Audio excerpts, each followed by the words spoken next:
Earthlings of the world. Hello, everyone. Hello, everyone. Hello. Welcome. So, Bienvenue. How do you say welcome in Greek, Nella? Oh, καλώς ήρθατε. Καλώς ήρθατε. Ήρθατε. Καλώς ήρθατε. That's Anywhere it. near? Yeah. I should learn some Greek off you. Yeah, sounds complicated, but Does, doesn't it? I almost had a bit of a panic there. I thought I'd put the wrong titles up, and I was thinking, oh, wait a minute. Oh, yeah, it's the Animal Rights Show. Yeah, so. Okay. So well organized as always, the three of us. Yeah. So it's the Animal Rights Show, folks, with the special guests, us, because we're going to do Yay! I hope you're not disappointed. And I just little Olas today. Disappointing then, Noah. Everybody's going, oh no, we might as well turn off. Right, so we've actually got a pretty packed show here. We've got far too much, we think, but we'll see. We do.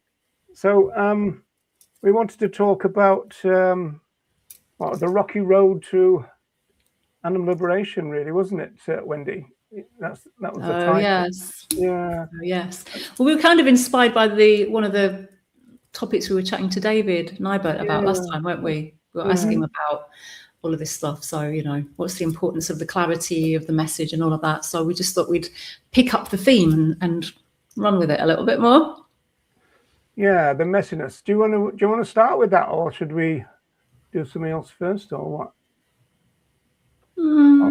I'll put that in the notes. Messy. In big letters and underlined. Messi versus Ronaldo. Yeah. So we've got topics like the divisions that have arisen in the movement, and of course, we've said loads of times, or I've said loads of times, that all of that was predicted by social movement theory. That one of the most dangerous times for a social movement is when more and more people join, because then you get a lot of people with different attitudes. And what tends to happen in the vegan movement, and it's probably the same everywhere else, is that when people join, they join with an idea about what the movement they're joining is. And then they find out it's not quite what they expected or something, I suppose some of them leave, but others just try to change it to fit what they thought it was in the first place, or something like that, So there's bound to be that tension, generational tensions. I guess it's same in political parties, other movements. I mean, look what's going on in the feminist movement, for example. But what happens? What happens, Roger, with the different fractions of the social movement, with the feminist movement, for example? I mean, there are so different feminist ideologies, but then you see that when something happens, or at a march, an event, whenever a femicide happens, which is very often, unfortunately, when we have a serious violation of a woman's rights, you see all these fractions coming together at a common event or at a common protest march, whatever. And it may, bother every feminist, and it's a topic of, for thought and discussion. But on a practical level, it doesn't impede the movement to take measures whenever they're needed, or ask for things to happen, or demand. Yeah, would that include black feminists, who take exceptions quite often to what white feminists get up to, as it were? I mean, obviously, we've got, again, a mirror of that in the vegan movement.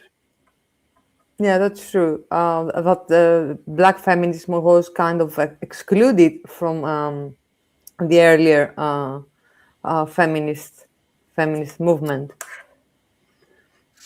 It's the idea of shelving your differences for the greater good and all that kind of stuff. And so, I mean, obviously, we get lots of people in the movement asking for that very thing. That look, we all agree in relation to our fellow animals. So, isn't that enough for everybody?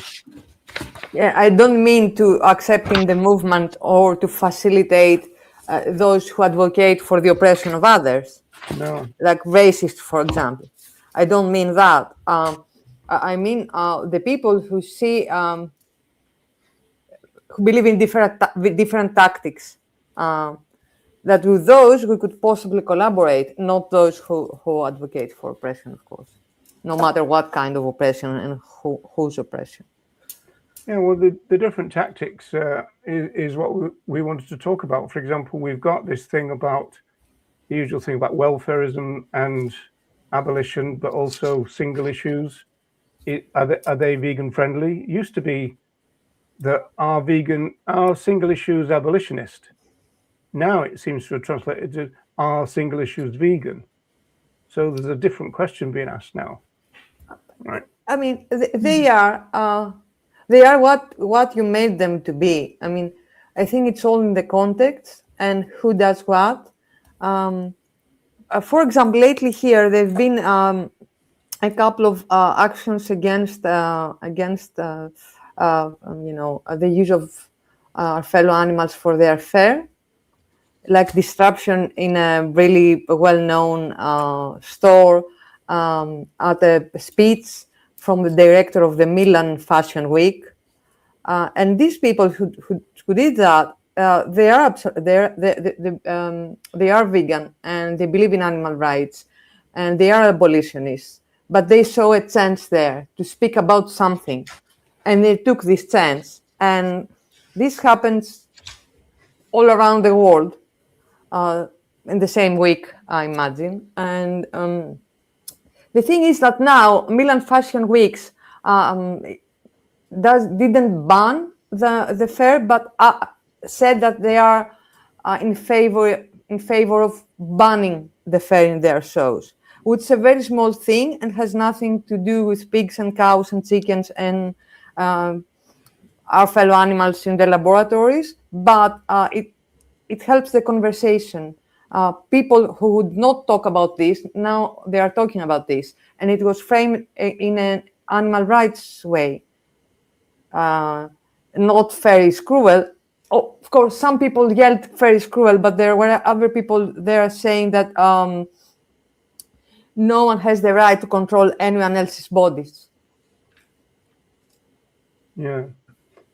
So I think do you think the single issues can fit in with veganism? I've been thinking a lot about this because single issue is probably how a lot of old school vegans, animal rights people got into the movement in the first place, because that's used to be the main sort of paths of activism, especially anti-vivisection and anti so-called fur and all of that stuff. And then I was thinking, that why is this now being called like welfarist, or it's not vegan and all of that stuff? And if we like looking again at the feminist movement, because obviously like Nella and I think about this in terms of the feminist movement, because I think that's the one probably personally I understand that a little bit more because I'm in it more and as a woman, and maybe it's the same for you, Nella. We can look at how in the feminist movement, we're fighting towards women's liberation. We're nowhere near women's liberation, absolutely nowhere near it.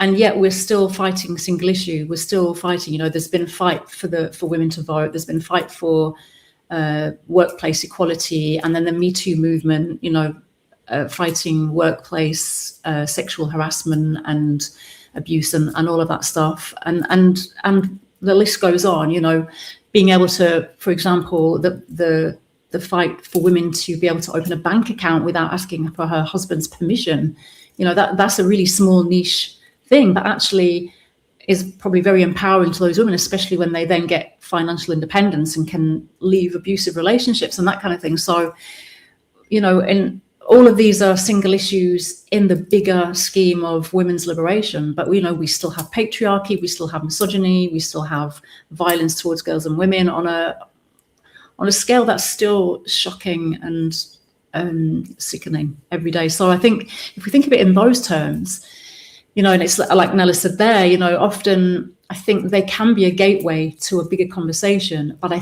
suppose then it comes down to how do we frame those, and also looking at, if we support this campaign, is it leading to an abolition of some kind? Is it leading towards a change of status of our fellow animals? Is it leading to some kind of big change? So I'd say something like maybe the cage, the banning cages, maybe I would be a little bit more reluctant to do something like that than I would, for example, ending the use of skin. Like because I know, like in the organisation Fur Free London, they're called that, but actually they're advocating against the use of skin and feathers and scales generally. It's not like just hair. It's advocating for that. And I think if you're doing that in an abolitionist way and saying, you know, actually these individuals have the right to live their lives with autonomy, or they shouldn't be bred in the first place. You know, that's obviously a whole conversation that needs to be had as well. But this is wrong. It's immoral. And if that were to stop and that industry were to go, that would change the landscape. That would change the conversation, because people would have a different idea of, well, why is it wrong to use them in this way? And you know, the landscape changes. So I do think I agree with kind of what Nella said, in that it's how we frame it and how we do it and how we present it, and can we veganize and put the animal rights framework around that single issue, and then ask ourselves the question: are we legitimizing the industry when we run this campaign? Does this in any way legitimize or support the industry? And those would be the things that I would shy away from, personally.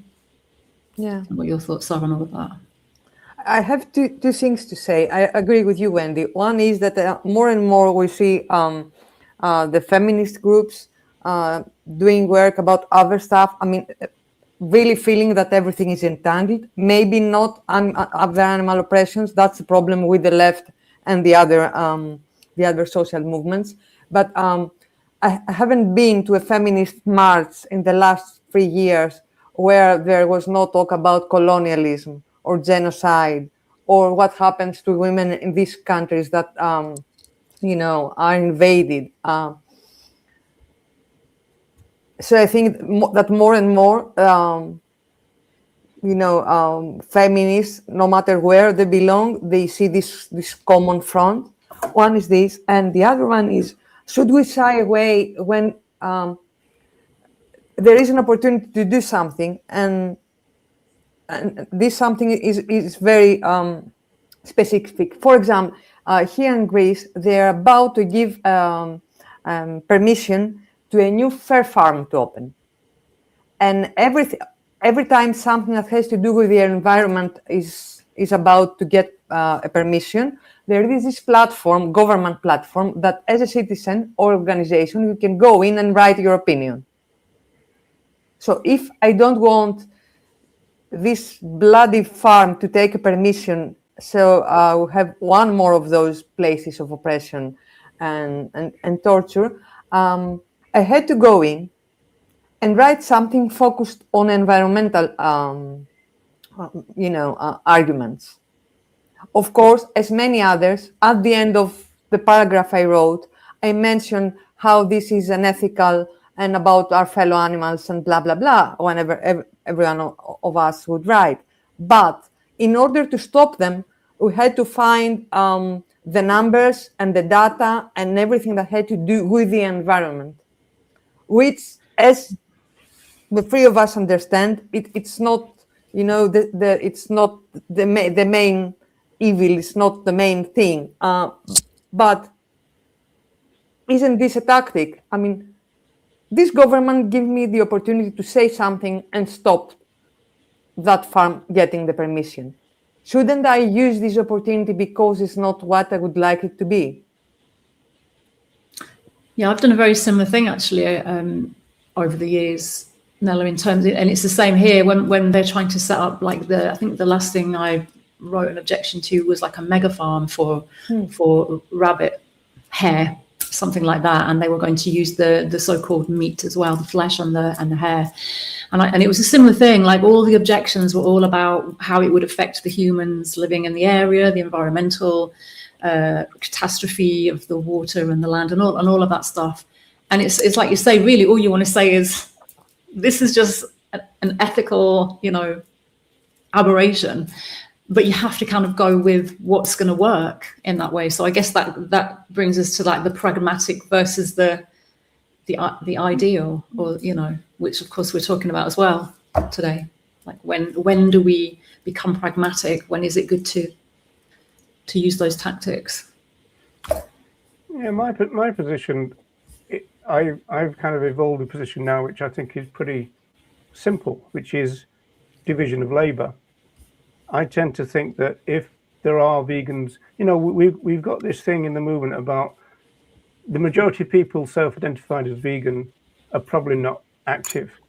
And obviously we've got that issue about whether they're active by just in their consuming habits and all that kind of stuff. But let's assume that we're talking about activists on the street or doing demos, that kind of stuff, means activism. And so most vegans, we can say, are not active.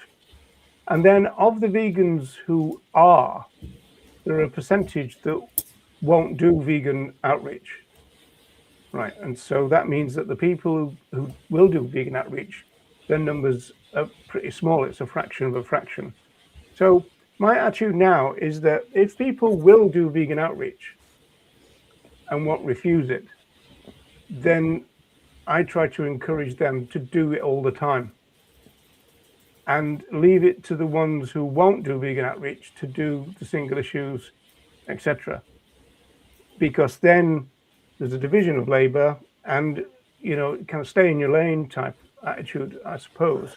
But it just basically means that the small number of vegans who will do vegan outreach are not being diverted to do anything else, which I think is a good idea. And it feeds into the kind of messy conversation we had with David. Is it going to be messy, or should we have a consistent message? Well, I think that some people have to have a consistent message for it to be out there. So I tend to put together two things: Donald Watson's ripening idea and Ronnie's idea about vegan education everywhere and all the time. Right now, the only people who will do that work are vegan activists who will do vegan outreach, right?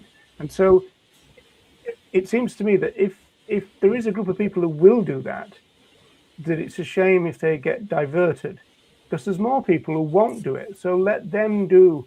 I used to say the same about welfare. Let the welfarists do the welfare, and then the animal rights people can concentrate on presenting the case for animal rights. We don't have to do everything. We can have a division of labor, and that way we actually getting more vegan education out there, because the vegan educators are not being diverted. Does that make sense? It does. And I'm just thinking about in my local, well, I say local, more London, not my immediate local, but my closest big local activism would be in London. And I think in London, what tends to happen is the activists who do outreach, like Earthlings Experience, or We Stand for the Animals, or We the Free, and all that. I don't know if we've got a We the Free in London, maybe not anyway.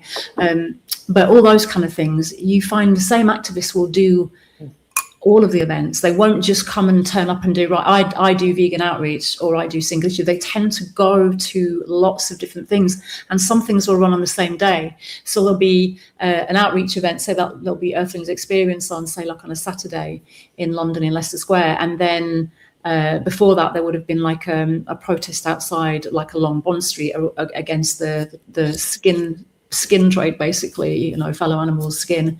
And then there might have been something else before that, and activists will tend to go and do a few things. And so it's not like they silo themselves into, oh, I do single issue or I do outreach. They tend to turn up, and it's often a core of people who will do all those things. That's been my experience. I think that comes up with No, that's not the right one. Hang on, remove that one. Put this one up. There. We were looking at these ideas, and so this feeds into the division bit as well, but also the division of labor, but also how divisive it can be. I'm very wary of saying to people, "You're not vegan." So, there's this thing about, well, if you do this, then you're not vegan, right? I think so. That there's two issues here. There's the Joey Armstrong latest outreach thing, and I think that the reason that was called welfarist by some people was possibly the presentation of the footage based on things like cruelty, but I think it was more to do with afterwards, because the footage got taken down, and I think there might even be an injunction against Joey being anywhere near this place. So other people have come in and they're doing demos outside this slaughterhouse. Now, some of these people I don't think have got any connection with veganism. I think they're just racists, and so they've been, using it to kind of make racial slurs against the people working in the slaughterhouse. But the welfare bit is that some people came in and their slogan was, "What do we want?" And it was full stun slaughter. When do we want it now? So they were campaigning for full stun slaughter, right? So obviously that is welfarist. And so, I mean, personally, I wouldn't get involved with that. If you can spend your time elsewhere talking about, veganism, because the beauty about vegans and therefore creating them is it's kind of doing everything all at once, isn't it? Mm-hmm. Vegans are opposed to vivisection. They don't go to the circus. They don't buy skin.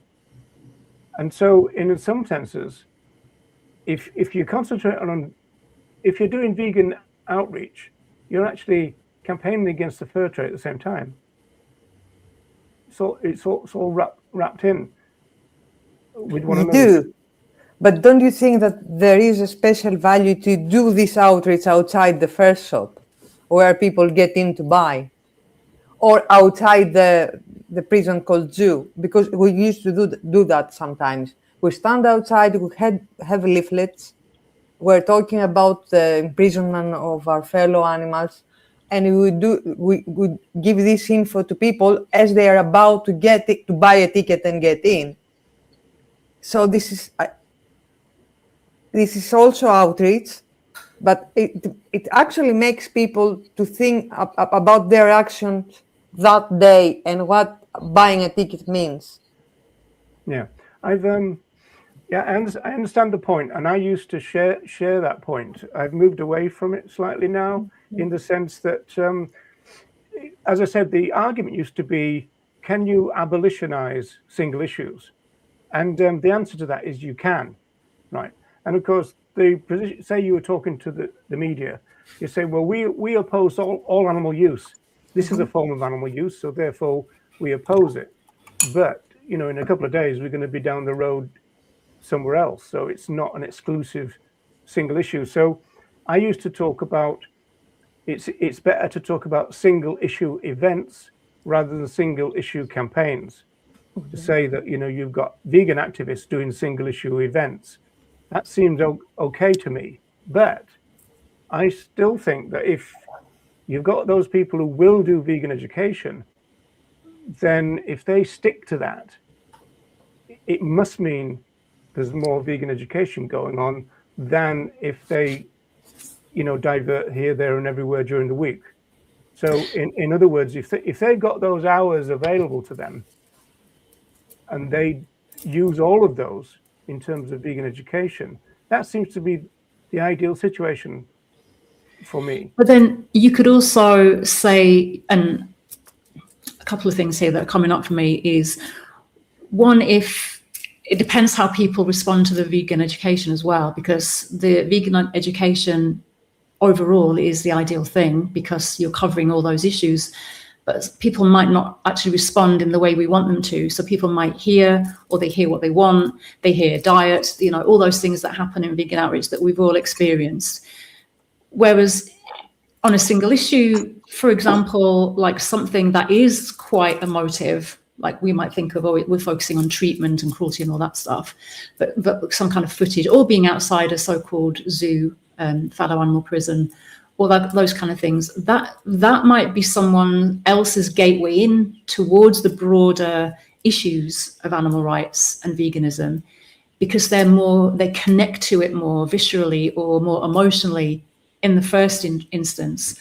Whereas, especially with everything that's going around at the moment, people are much more familiar with the term vegan now, and there's a lot of negativity around people getting trolled. We're told now vegans are one of the most disliked groups, and all of this. So this is the landscape we are now in, as veganism has become much more in the public awareness, so that people might have a little bit of a block towards that. I'm not saying everyone. Some people might respond really well to the vegan education, but some people might respond better to a gateway through another event that switches them onto it more. And that's not to say that they will then, and that's why I think it is important that we do abolitionize and veganize those events if we are going to go there, so that we're not just talking about this is isolated, this is part of a broader picture of using, breeding, killing our fellow animals. And also just on that other thing as well, with vegan outreach, people often do get caught up in talking about, well, what do I eat and how do I do this? And people get caught up in this whole dietary aspect of it as well. And food becomes the focus. Where I think, like with Nella's thought there about going to a different event, you then bring it away from the dietary aspect, because you say, look, we're vegans against zoos. Ask me why am I against zoos? This is not just about food. And so it kind of broadens that conversation a little bit more, I think, in that way, or it could do, done in the right way. Yeah, I apologize, I missed some of that. I got a delivery at the door. Dark. I was in full flow though as well. You're gonna I think I got most of it. I got a new laminator for my vegan education outreach. Yeah, I don't know. I just tend to think that it's a good idea for vegans to do, who will do it, because I am aware that we're talking about a minority, and then a large part of that minority won't do any of it, and then there's another section of that minority who won't do vegan education. So it worries me then if the ones who do vegan education, if they've been expected, or they want to, I mean, obviously people can do what they want. It's not my right to tell them what to do. But it just seems a shame to me that if they're willing to do that, and there's nothing more important in my view than that gets done, and they're the only ones who will, it just seems a shame to me to get diverted off to something else when there's no need, because you can go, okay, well, I'll do, you do an extra vegan thing or something. And then, of course, you could say, okay, well, we do our fur demo and we've got lots of vegan leaflets. And I remember Ronnie used to talk about that kind of thing. So that's kind of one way around it. I just personally just like to keep it kind of clean, I suppose. There's a question here, which is actually quite an interesting point when we look back at other movements historically. And Face Hater, hi Face Hater, it says, how did human slavery abolitionists organize and curate their campaigning and messaging to be coherent and effective? And actually there is a point there that actually in the 18th century, abolitionists were campaigning what you could see as a single issue, because they were campaigning against the transatlantic trade, not against the institution of slavery as a whole. But when that was achieved, it obviously it affected public conscience, and it kind of crippled the economic machinery of human trafficking. And then so it kind of placed the stepping stones in a way that the abolition could be achieved decades later. So you could say, well, there's a really good example of single issue campaign being actually quite effective in changing and pushing that conversation and setting up the landscape in society for that as well, and public the shift of public thinking, which is important as well. Abolitionist slavery is actually contested, because some people argue that there was actually welfare campaigns within the slavery campaigns, and so it was to kind of increase the well-being of the slaves while still slaves. So, you know, some people said again that you have this twin thing going on. Some people doing thing, and so that just, to me though, that just re-emphasizes that division of labor is the key. If you think that both are good, doesn't mean that the one person has to do both. And that radical flank effect is really important, and that's actually I think where I've kind of land now is I feel like there's a place for reforms, there's a place for progressive incremental change, because we can't wave a magic wand. If only. I'm working on a magic wand as we speak, but if only we could do that. But progressive change is probably important in the meantime to help end, you know, suffering. You know, if we can end some suffering right now, obviously, of fellow animals that's happening, or stop a new atrocity happening, or all of that stuff. So incremental reforms can probably be helpful as long as they're not legitimizing the industry too much. Maybe we're trying to cripple the industry a little bit if we can, or make it less efficient in some way.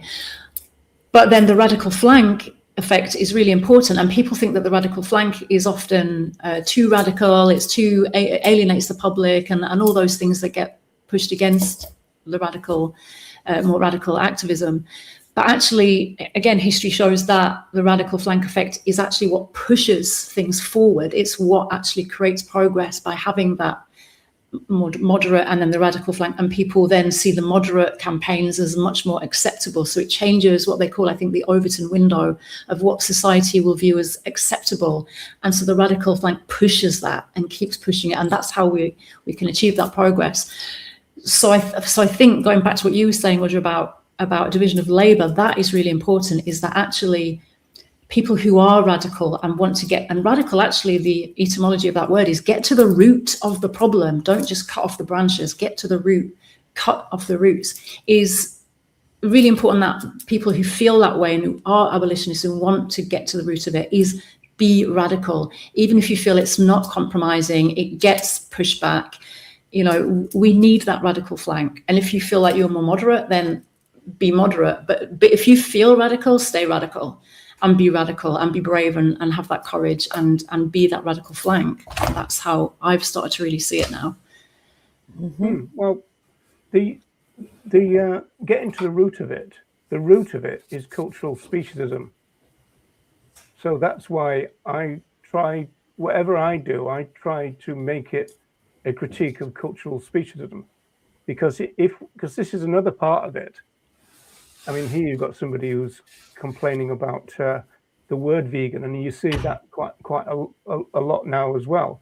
But part of it, it seems to me, is that we need a cultural revolution, which people like Kathleen Janaway call for, people like Donald Watson even call for, and said that, you know, vegan values are needed to create a new culture and therefore a new type of humanity, right, and all that.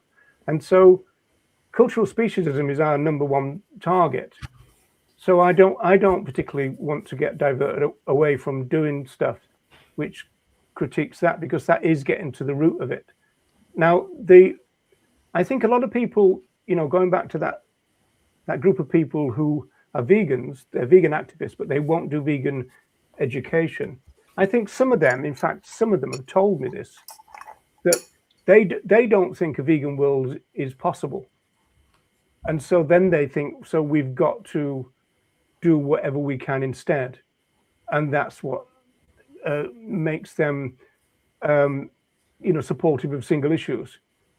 And it's not because they're thinking this is going to end up with a vegan world, because they've decided that's not actually going to happen. And I think that we might get a bit of a shock if we did a poll amongst vegans. You know, is a vegan world actually going to happen? And I think a lot of them are going to say, I don't think so, or they'll say not in my lifetime and all that kind of stuff. I mean, Tom Reagan said that, which is fair enough. You know, I can say that now, given my age and everything. But I imagine there's going to be a lot of people in the vegan movement who will think that a vegan world is just not possible, and so therefore they'll do something else instead. I tend to resist that thought myself.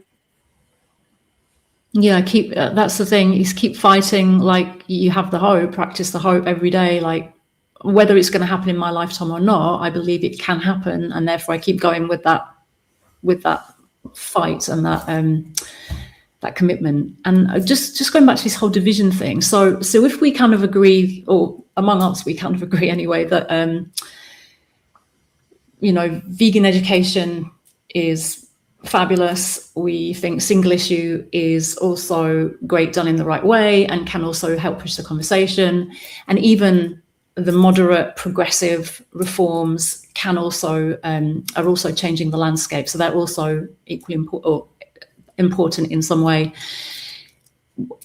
Where does this whole, the fighting within the movement, where is that getting us? Like, so if we agree all these things are important, and we can go, right, I feel like I'm a radical, I'm going to do all the radical stuff, I'm going to talk about speciesism, I'm going to talk about ending use, breeding, killing, I'm going to talk about those things, I'm going to do my campaigns like this, and then let the other people do their thing. But yet what's happening now in the movement is everyone who has their opinion and their alignment with whatever they feel like they want to do or they agree with is now criticizing other people and going, oh, you're doing that, you're not vegan, or you're doing that, you're a welfarist, or you're doing. But there is some element of that, though, isn't there, Wendy? Because, I mean, if you think about, say, the Viva Cracked thing, now that, to me, the Cracked campaign is really problematic.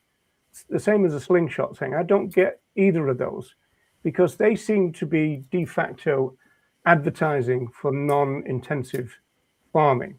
That's what that seems to me to be. But they will say it's what you said is one element of it, which is it's about a reform. If we can get the birds out of the cages, that's a step forward.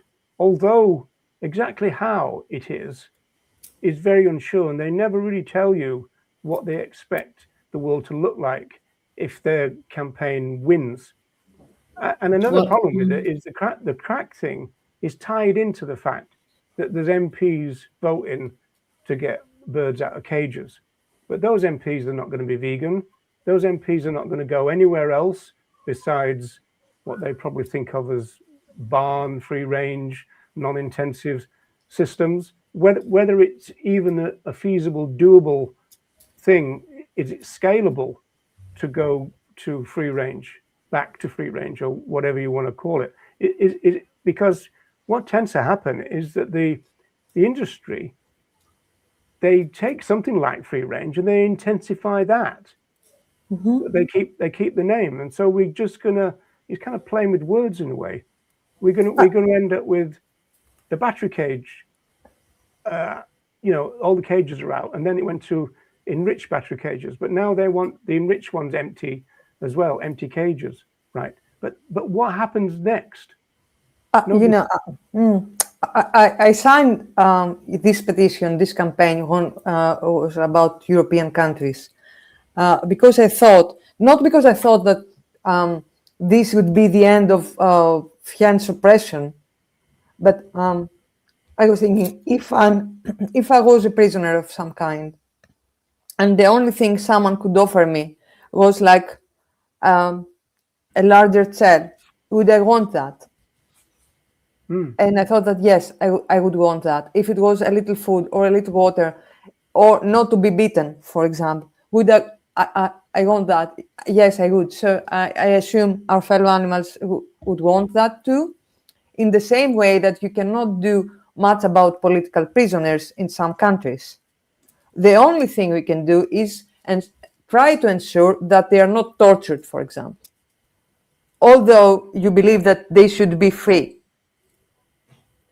Shouldn't we do the same about our fellow animals, while at the same time, and that's very important, stating loud and clear that what we aim for is the end of use, that we're doing this small thing right now, but this is not our end game. this is not the solution of the problem. I think that's where the vegan groups should stand when they take part in these campaigns. Have a strong voice, a loud voice. But that also does make you wonder whether, like, if there are so many welfare-based organizations out there who don't really particularly want the end of use and exploitation, they want to improve welfare conditions and treatment. If that's happening, like Compassion in World Farming, just here in the UK, and even RSPCA in some way, which could be debated, but lots of kind of big organizations, and I don't think you have those really in Greece. No, and maybe that's why I'm looking from a different point of view, because we don't have welfare organizations. I guess that's the context is different for you then, because for you it would be vegan people getting involved with that, whereas here in the UK there are so many organizations already doing all those, like end the factory farming, cages and all of that, even though Vasilis Stănescu's research shows that ending the cages isn't necessarily the reform that it promises to be in terms of helping our fellow animals. But that's a side note. But then it makes you think, well, actually, if there are organizations who are doing all that campaigning, why do the vegans get involved with it? So going back to what Roger was saying about that division of labor, if they're putting all their time to helping out the welfare reforms, then they're not spending their time doing the vegan stuff. In a cracked demo. Yeah. That's not what they want. Yeah. They're campaigning for something they don't want. Now, why would you campaign for something you don't want? It's interesting to clarify your situation there, Nella. It's not as though you can say, well, we'll leave that up to the welfarists, because presumably you're saying there isn't any. I used to get told by my good friend Bernie Wright in Dublin that she thinks that the vegans have to do welfare because the welfarists are so rubbish at it, right? And so that was her position or justification for doing, as it were, doing welfare. I'm still very resistant to it. It's a zero sum game. We've all got limited time and all that. But then there's also this other thing that I've spoken about before, the Richard Gale thing, this sociologist who talked about the fact that you can get welfare by doing abolition. You don't actually need to campaign for welfare in order to get it. Because if you create any movement at all in the culture, the only thing that the industry and the politicians can do, the only thing they've got available to them is welfare reform. So you don't even have to push it. In fact, people pushing for it can actually slow it down, right? In the sense that, you get some groups who are looking through the trade journals and say, okay, there's a move, like at the moment, there's a move against the gas chambers, right? Whereas animal welfare science brought that in because they said the gas chambers was good welfare. And now everybody seems to have changed their mind. Even the groups that campaigned for it are now against it. So there's been an evolution of thought, But again, I still don't see why if our time is limited and you don't even have to campaign for it, that you would start doing something that you don't actually want. We want abolition. So let's say it. There's a small group of people who want total abolition. That's all they want to do. They want to tell the truth about it. They don't want to be a politician about it. They don't want to hide the fact that they want a vegan world. So they can carry on doing that, in my view, and let other people do it. It's complicated with Nella's situation if there isn't those others to do it, I suppose. Something, I understand what you say, and you're probably right. I wouldn't go to some, to support some campaign advocating for a kinder way to murder our fellow animals. But I remember an instance where there was this meeting about the transport of our fellow animals. And I knew it wasn't a vegan group or a rights group.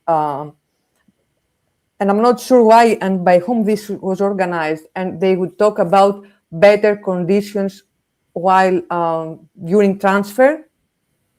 And I didn't attend because I thought that this is BS. It's going to be all about the conditions, and afterwards I felt guilty I didn't, because probably I would be the one voice there, or if I was a little bit more organized, I could get a few voices there to give a different opinion, saying that, you know, this should stop altogether. So maybe having abolitionist at non-abolitionist events, just to to oppose that way of thinking, could be useful. Except you'll be accused of causing division if you said anything. Yeah, I don't care much about that. Getting accused of things. Go to the territory, doesn't it? Yeah, and just going back to this thing of the division then. So if we all kind of go, okay, we're just going to do the thing that we are aligned to and do the strongest thing that we feel able to do, when does the critique of other campaigns and strategies and tactics, so critique in a constructive way, stop being helpful and start being divisive? Like, where are the lines? Because obviously, and there was a big event over the weekend, National Animal Rights Day, which is now in like 95 cities across the world, and, you know, attracts a lot of activists, a lot of chance for publicity, photographs. You know, it's probably the biggest kind of collaborative event now in the animal rights calendar, I would say, and yet still attracts critique of being welfarist, or like it's the problematic founder. I don't know if we are going to go into that, but, you know, all these critiques that come up, even such an event like that gets critiqued. So is that useful, do you think, or is that then just being divisive for the sake of it? Well, obviously nobody should be divisive for the sake of it. It's hard not to critique the things that you don't agree with. I've tried to kind of let them get on with it type thing. The real problem there, though, is then you've got the other issue that's a major problem in the movement, which is labeling. Is because you then get people who will go, oh, I'll do this welfare thing, or I'll do this non-vegan thing. But the next thing, they're calling it animal rights, or they're calling it vegan. And so that's where it comes, because then you've got the people thinking, well, hang on a minute, you're misrepresenting the thing that I've chosen to focus on. So, you know, it's one thing for me to focus on vegan education, but if there's some people doing it wrong, as it were, which problematic term, of course, but if somebody is on the street telling people that veganism is a diet, and it's okay to be 65% vegan or vegan until 6 p.m., then you'd think, wait a minute, this is distorting my message. Mm-hmm. So that's where your problem is. Right from the beginning, you know, like the early vegans, they realized that they would have to criticize vegetarianism. So the early vegans criticized vegetarianism, but they tried to keep a working relationship with vegetarians. And I think that they tried to suggest to the vegetarian groups that, you know, we will critique vegetarianism, but we won't attack you as a vegetarian. I think they try to, but so clearly it's a very complicated, nuanced thing, and it takes a lot of diplomacy. And maybe there's not a great deal of that in the movement at the moment. I think that's the trouble. I think, especially like on social media, with the way social media is and the way that the algorithms work, and, you know, people posts that are more antagonistic or get a lot of angry reactions and all of that, and more emotive, they get shared more, and all of that happens. But it seems like within these threads, there's a lot of conflict, as in, you know, not diplomatic, not in reach, not, oh, I'll message you personally and just say, do you know what, I think this is a bit problematic, here's why. It's, you're not a vegan, or you're a welfarist, oh my god, you know this, and it's like attack, and then people are defensive, and that's creating, I think, quite a lot of unnecessary division within the movement, because there isn't that empathy, respect, and compassion to each other, and solidarity as well. Like okay, we might disagree on this, but fundamentally we agree, but I'll just let you get on with it, or I'll just point out maybe that's not quite right, but whatever it is. But I just don't think that's happening. I think there's just so much actual fighting as opposed to constructively critiquing and trying to have solidarity with each other. What happens when you, in your mind, you although have you noticed the sun's flipping come out as well? Yeah. I said the sun's been in all day. It's not going to affect my it's come out, little bugger. Say you think, okay, I'm going to be well diplomatic in these things. People still get offended, and like, for example, you try, and that was one of our things on our list, was you try to talk to animals only vegans about the larger vision of the vegan pioneers, and they'll just blow up within a second. It's very difficult to have dialogue in that sense. But again, that's because it's on social media. If you put us in a room together, or even on a call like this, it might be less fractious. It might be much more, we're face to face, we recognize our humanity, we can pick up on our body language and intonation, because actually communication is literally 7% is the words we use. Everything else is our body language, our facial expression. And you don't get any of that on a thread, do you? Yeah. Funny that, isn't it? We're supposed to be actually skilled at communication, and yet we seem to let ourselves down. We're getting worse at it. I know. I'm thinking that it has a lot to do with who is organizing something. And if it's okay, I want to share my experience from National Animal Rights Day yesterday. I was there as an activist and also as a photographer. And I don't get the critique about it being welfarist, for example. It was organized by a vegan group in collaboration with the main organization. They read aloud the Declaration of Animal Rights, which states clearly that no animal should ever use for whatever purpose. And it uses the word rights again and again. And my opinion is that the way they use the word rights is actually correct. They are talking about actual rights, moral rights. We had 5 or 6 different speeches. All the speakers were abolitionists. There was a lot of talk about an entanglement of oppressions. So it was also, in my opinion, in the right direction, explaining why these things are reinforcing, oppressions are reinforcing one another and creating one another. It was a great event. I don't get the welfarist accusation. There was outreach. There were people with leaflets, so bypassers could stop and ask questions, and there were some discussions. I cannot know if someone of these outreachers used words like abuse. Some probably did, but the whole thing gave me this abolitionist, pro-liberation vibe. So when I heard about the welfarist critique, I was quite surprised.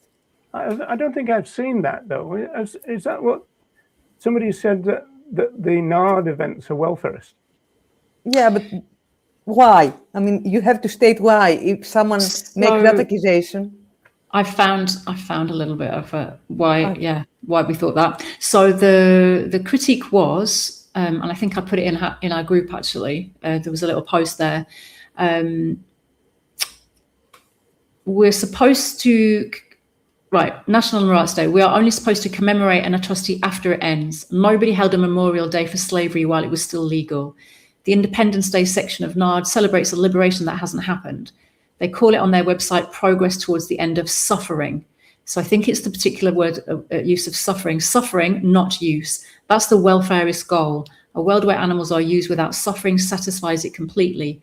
Cruelty-free, again, locates the wrong in cruelty and treatment rather than use status.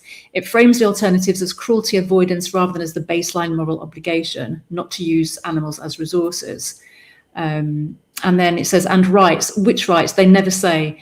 The only one that matters, the right not to be property. It's what makes it the biggest vegan collaboration of all time, because it's trying to fit everyone. But welfare is in opposition to veganism. Vague banner of rights with welfarist speakers on the platform tells you that the day hasn't decided whether it opposes use or just wants it done more nicely. Yeah, I don't agree. Obviously the author of this has the right to their opinion, but again, the declaration states very clearly that they advocate for the end of use, and it's read and it's there on a physical piece of paper for people to read.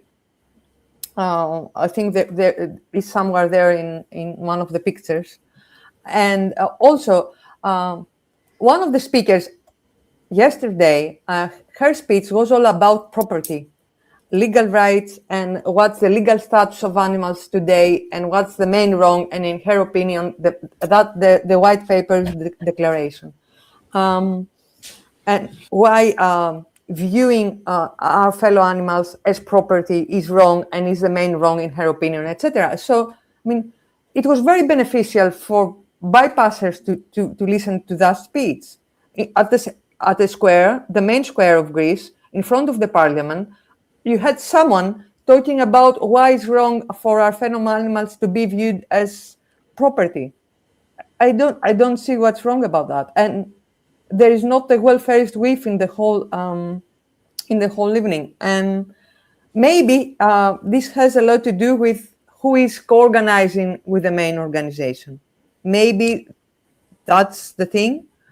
But my experience was very positive. There was some critique about the slogan on the shirt. I mean, I gave a talk 2 years ago, I think, at Nord, and I got given one of those shirts, and that came under critique, which I think makes sense, but I'm not quite sure that the nuance of it would register with anybody. So this thing about our planet, theirs too, is basically saying that the planet is ours and we're kind enough to share it with our fellow animals. I didn't interpret it this way.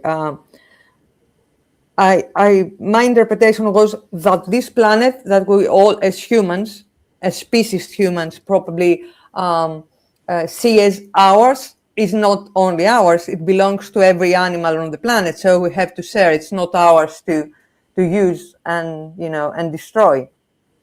That they have the same rights we have on this planet. That was my understanding. Yeah, it's a language thing because of the. Oh right, then we moved on to the Kenyan one. That's to go. But yeah, it's a language thing. The fact that the our thing was first. Okay. Rather than it being something like a shared planet or something. It's a little bit like saying non-human animal. So I think it was like a language critique, which you can make sense of as a critique. But as I said, in terms of certainly a speciesist coming across that slogan, they're gonna think what you just said, Nella, not, oh, they're putting humans first, right? Yeah, it would be, because I interpreted it the same way as Nella. It's like it's our planet, but it's also theirs. Like, let's not forget, we share. We live here together, and obviously the critique of the NARD looks like it's coming from the website. I haven't actually checked out the website in detail to find those language points of suffering and cruelty, but it is an interesting thing that to pick up on the language. Obviously, that could just be a language point. The language conversation hasn't maybe rippled out to every organization and activist for sure about suffering and cruelty, that they're more aligned with the welfare message than the abolition message. But also, I think, going back to what you were saying, Nella, about in Athens, I think generally in terms of the activism that happens there, it feels like it is a much more consistently radical approach to all of your events in Athens. And I suppose where there were 95 cities, I suppose it's very hard to know if that message that was sent in Athens would have been sent across the world, like through all those cities, and who would the speakers have been, what kind of message were the speakers giving. But I suppose we don't know that.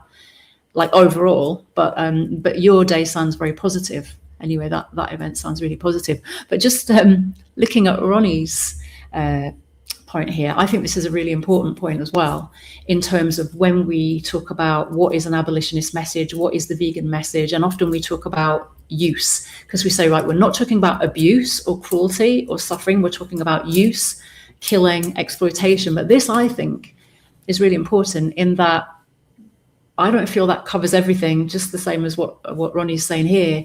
Because if we think of free living animals, we maybe don't use them, we maybe don't breed them, we may kill them intentionally or otherwise, but there are many more ways that we can. Yeah, it's still killing them, isn't it? If you go and smash somebody's house up and they've got nowhere else to live, then you're putting their lives in danger. Yeah. Oh, so it could be killing them. It could be displacing them. It could be, we're building on land where they're living, and then we're pushing them out. Where are they going to go?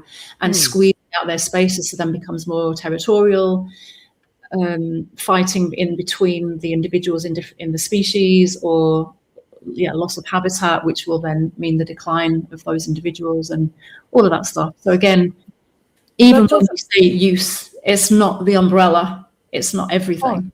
Oh yeah, I completely agree. But the displacement is covered in the declaration, which is actually an interesting text, and we should, It will be a translation, won't it, Noah? But what you had there, it would be in Greek, right? I have to check. I don't remember. I think yes, it was a translation. Yes. Yeah, well, that's interesting, because I seem to remember that when I read the English version, but I can't remember the details now, but there were some welfare type phrases in there, which maybe the translation overcame. So maybe the Greek one that you're referring to was stronger than the one in English. Oh, I don't know. I'll have to read it now that you're mentioning it. That's what I'm saying. Yeah. So I just had this memory, because there is this thing about this language, Wendy, that you were talking about. We were struck by the fact that they were very, very careful with the language on this one, right? So this is from Earthling's experience in London, and and I think these signs are fairly recent, because the organizer was saying that the previous ones weren't working that well and they weren't that clear. So they've really gone hard on definitely abolitionist, clear vegan messaging here. And there's a website that they promote is also very clear on the values. Although there is that contentious issue of single issue isn't vegan on there, I do believe. But yeah, I like the use of these signs, because there's no talk of cruelty, there's no talk of end suffering. It's all about end animal use and someone, not something. Animals are not property. Animals do not exist for humans. All of that stuff. So really good, strong, clear message in there. Interesting that they use subject of a life, which obviously is uniquely associated with Tom Reagan. Yeah. Because I imagine most people won't quite know what that means. Yes, subject of a life. Yes. Yeah. I know, and actually, a lot of vegans won't recognise that. And Ronnie, we've got Ronnie's little thing there, have we? He's about the Tom Reagan. Yeah.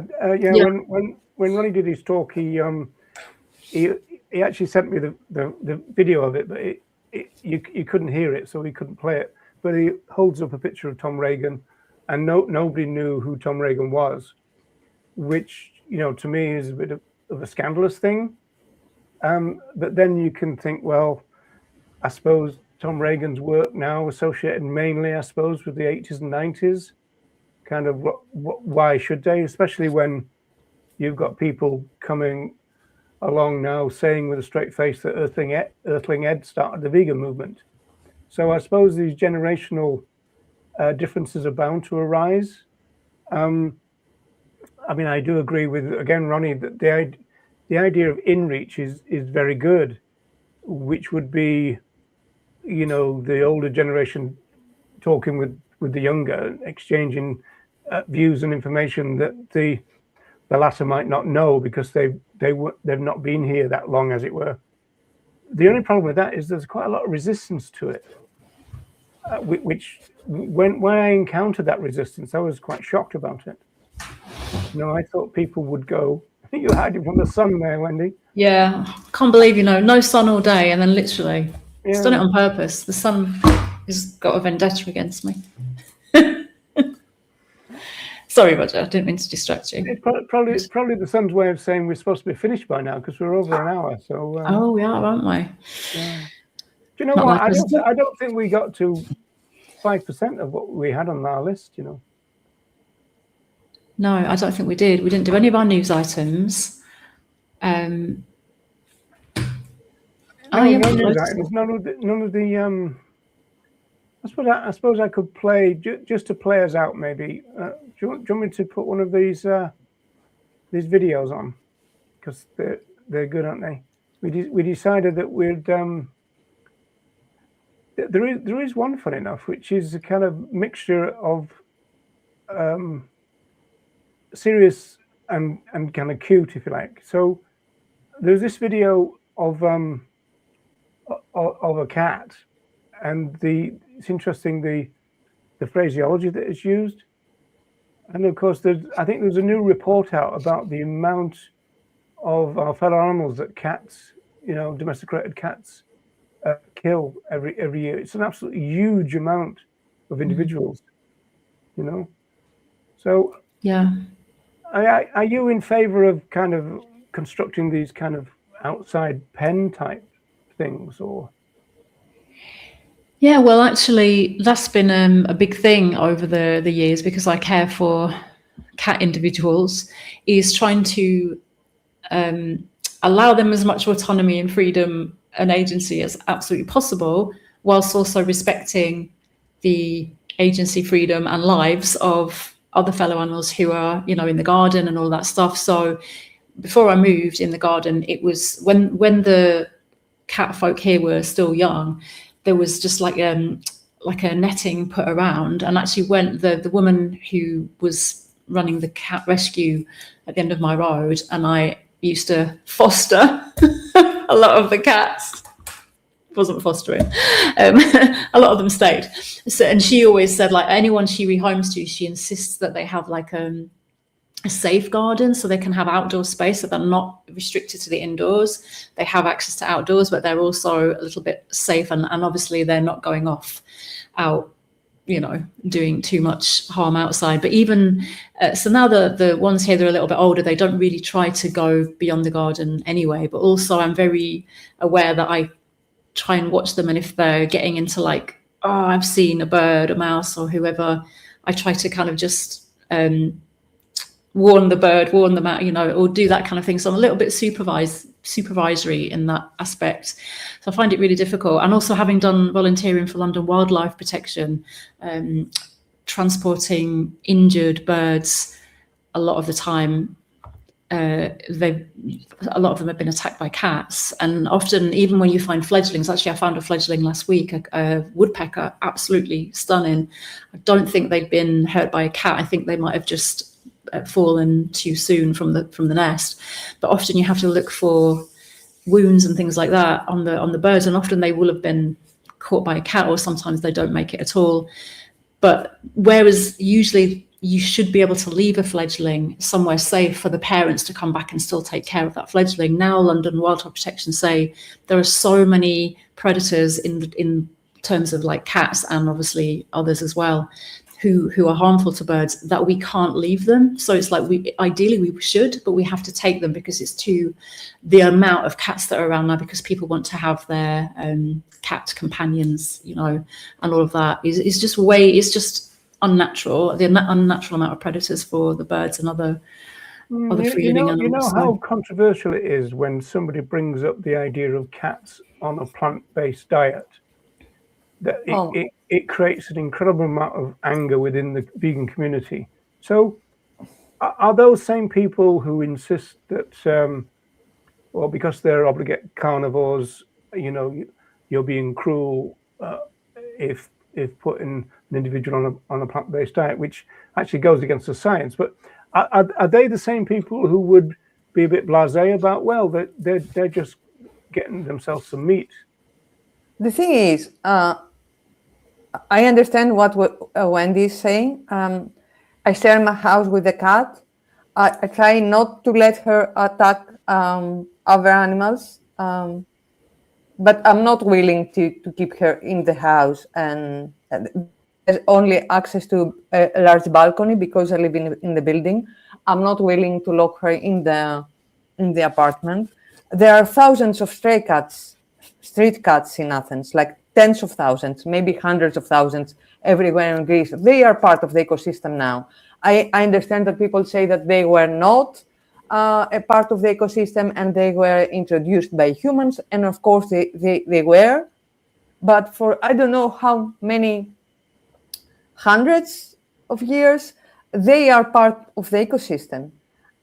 There is an actual breed, which is a natural one, not evolved by breeders, which is called the Aegean cat, because these individuals live in the Aegean islands. They are, practically wildlife. I mean, and I'm thinking that although I don't like, and I always try to stop it, see cats attacking birds, for example, or mice or insects. That's what predators do, and cats are predators. I mean, does anyone think about how many animals a tiger kills a year? Well, I don't know if yeah, but I mean, we're not trying to stop every other predator. Why are we trying to stop cats? I understand that we should do it, and I do it when we share a house with them. But look at all these stray cats.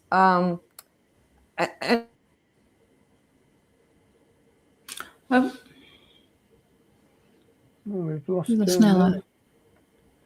Well, while she comes back, I'll show you this this one, which is this is the bug one, Wendy. So the Cindy and the bug. So you see the bug is now being evicted, and then the bug comes back and gets evicted again. And the best thing now is the bug goes, okay, I've had enough, and then goes off. Which is I That's brilliant, isn't it? Yeah. But Love that. in some ways, the primate was kind of being quite careful in a weird way.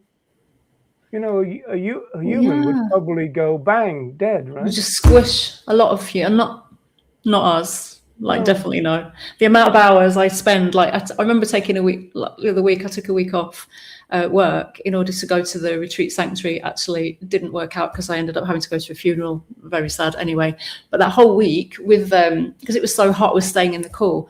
But most of my week was spent trying to help insects and bees, and bees that I've got this brilliant thing. I told you about my little valve of, vial of sugar water for bees. I've used it so many times. It's brilliant. It's on a key ring, so I can take it everywhere. And then it was the tiniest little flies getting into water or falling in. Oh, it's just constant. And then the birds, guarding the bird box from the jay, which in the end didn't work because the jay ended up getting the little baby wrens. So yeah, that was like a full-time job. So I don't think we'd squish that bug. Definitely I wouldn't anyway. But it was lovely to see her placing, just move out of my way. All right, I think Nella's struggling to get back. There we go. What's your connection there, Nella? Okay, so it was only my connection. I thought that the whole thing was.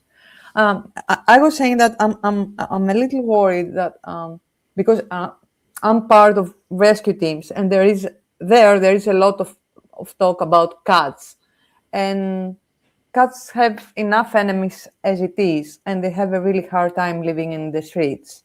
And I'm worried that if their behavior is seen as abnormal or mean or bad, we're demonizing them and creating more problems for them, because by nature they are a predator. What should they do? I mean, it's more to do with not that it's not that they're doing anything abnormal. It's the fact that it's a sustainability and conservation issue, that because there's so many, the amount of individuals who they kill is actually astronomical. We talk about hundreds of millions of individuals. Yes, but doesn't the same happen every time? For example, here there is a talk about large numbers of wolves or of large numbers of foxes. And what happens with those species is that they hunt them. And the excuse for hunting them is their large numbers. So it's this logic that if a species develops and has a larger number than what's supposed to be normal or expected, or I don't know, they have to cut down their numbers. So I don't know. I have a little, trouble with this. No, I understand that as well, because it does translate. It's that human thing, isn't it? Like, this species has done well. Now they're vermin. Now we must cull them. And it happens all the time. Yeah. And even with deers here, like, there's too many deers now. Hunters need to go and shoot them, or we need to do something to get their numbers down. And there are a lot of activists protesting that as well. I think my take in it is not to like vilify the cats at all. Like, no, they're doing. I know. It's more because here the situation here in the UK, especially in this area, is everyone wants a pet cat, and they go to breeders as well, like for the special types of cats, who look this way or that way, and that's the issue, is that these are being bred into the world to be a companion, and then those pet cats who've got all their needs met and all the lovely big fat juicy bellies because they're fed and everything, they're going out killing unnecessarily anyway, because they're not going to eat the bird or the mouse or anyone. They're just doing it because it's in their nature, and of course they're going to do it. I suppose it's like humans are creating this very unnatural environment and then the birds and everyone else are having to navigate that. I think that's where the issue is for me, not because I think in like Greece and when I was in Greece, I saw the issue there very different to here, actually, Nella, with your situation, that the cats are living out on the street. They're fending for themselves. They're living out free living animals, a lot of them, aren't they? It's probably, again, going back to that different context in different places, maybe. So it just goes to show, actually, there's no blanket answer for a situation or a problem. We have to look, and this goes back to ecofeminism, doesn't it? Like, where is the body? Place the issue into its context, place the body into its environment, into its context, and deal with the issue, piece by piece, rather than in a global rule fits every situation, which it doesn't. So. And you know what, as well, it's not always just the numbers. I mean, maybe we could end with this, but there's been a lot of coverage about some fisher guy who was, I got a picture. There's a picture of him there. Apparently, he was out fishing and killed by a shark. So now they're talking about a kill or a cull, right? Because of this incident. We're talking about it's what is it? The fifth one in a year. The third fatal attack in just 3 weeks. So one attack a week. So there's no proportionality about it, and so they've even put signs up. A shark has been sighted. Now I quite like the comments that I saw. This one here. If I took a bag of hamburgers into Weight Watchers, it's an ableist thing, I'll probably get attacked too. But the better quote is that this one here on the right said, there is another way of framing it. Shark defends territory against human invaders. And if you just look at the numbers, approximately 274,000 sharks are killed by humans every day. And here there's now a proposal for a cull because there's been one a week in Australia. And so this is the breakdown. Apparently it works out about 60 humans a year. Now, for some weird reason, Australia and the USA are really at the top of the charts here. I don't know why. And so you've got 25 attacks you know, 25 acts of self-defense.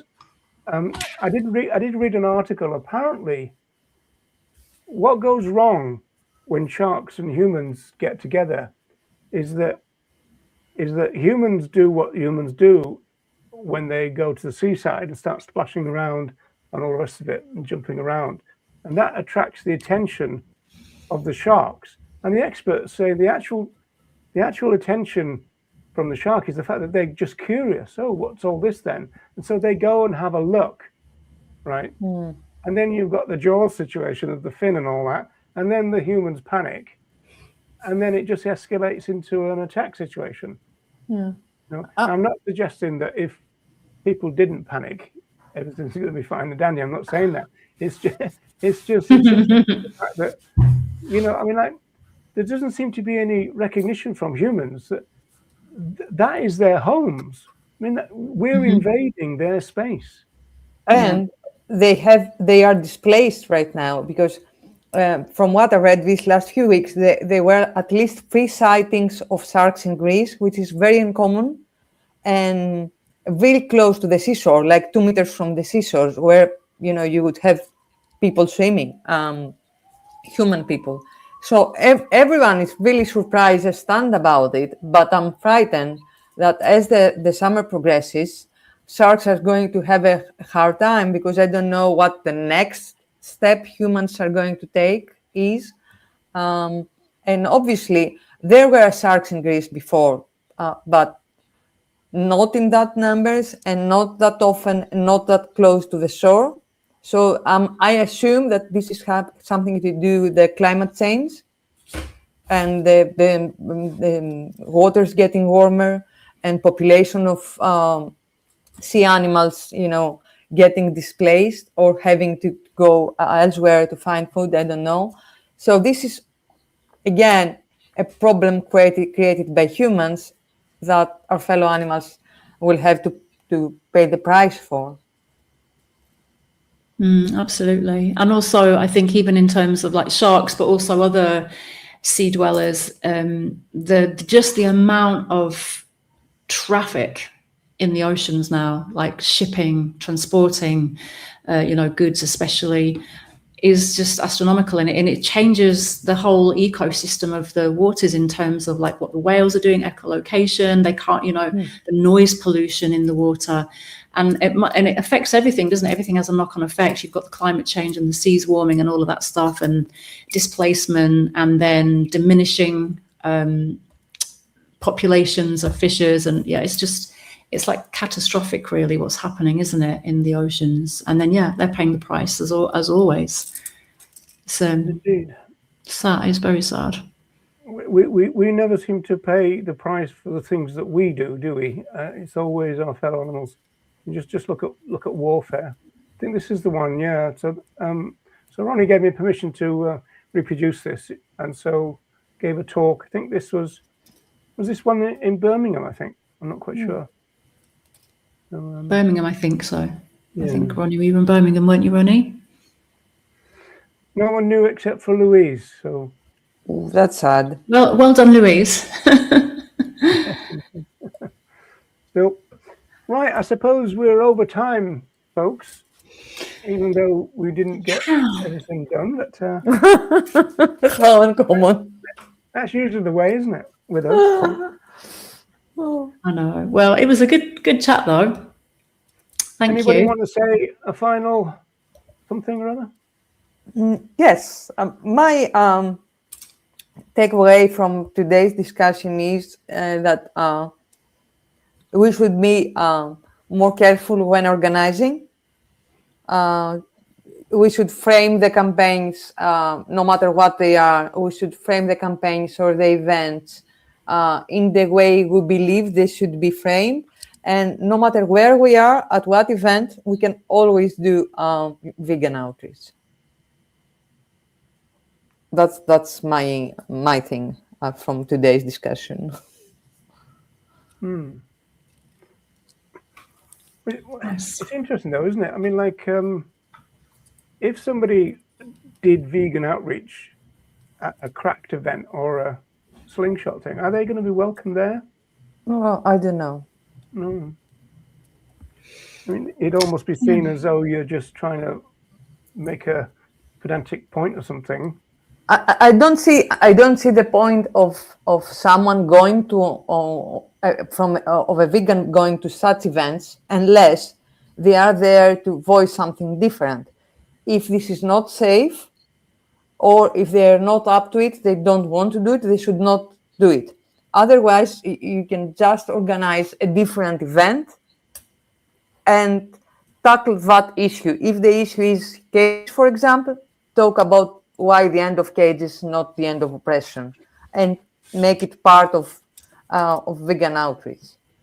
If we feel that as a society, consumers are going towards the cage-free solution, then probably in our outreach should spend more time talking about why about the problem of the predicament of hens and chickens. I think there's a point in there actually, which is quite important, in that these organisations who are putting on like the Cracked or the the welfare reform campaigns generally, the slingshot one, all of that stuff. I think when people are getting involved in these things, often it's because those people maybe don't feel able for whatever reason, or have the capacity, don't feel empowered enough, don't feel confident enough to actually do their own event, or create a stall or go out and do some vegan outreach. So they attend events that are organised, and the events that tend to be organised by those organisations are going to be those more welfare-driven reform campaigns. But I think people are very drawn to those because they're well publicised, they're well organised, they have ready-made leaflets, the stall's going to be there, they just have to turn up and speak, and they get a lot of support from the other activists around them. So actually it's, in some ways they're very positive and empowering, but it's just the message. But I think vegans are drawn to that if they're not confident and empowered to do their own like abolitionist vegan. Then we should create more events like that, Wendy. I mean, if that's the answer. I met a young woman last night at the event, and we got to talk on the way back, and I asked her, and she has been a vegan for the last 2 years, and this was her first event, her first activist event, outreach event, whatever, yesterday. And she told me that she was a little anxious about that. She didn't know if we are going to be safe or people may attack us or whatever. And she had written an email to the group organizing yesterday and asked about it. And people answered that you're not going to be there alone, we'll be safe, but come and find us, and we'll be together during the whole time. And she felt safe. At the end of the night, she said, it was like much easier than what I have imagined. And the fact that I could ask beforehand and get an answer, and someone would be there for me, and I would not feel alone, made all the difference. Maybe we should create events and spaces like that. In relation to what she had imagined, you said there, Nella. What did she imagine, and where did she get that from? I mean, are we into Leonard territory here?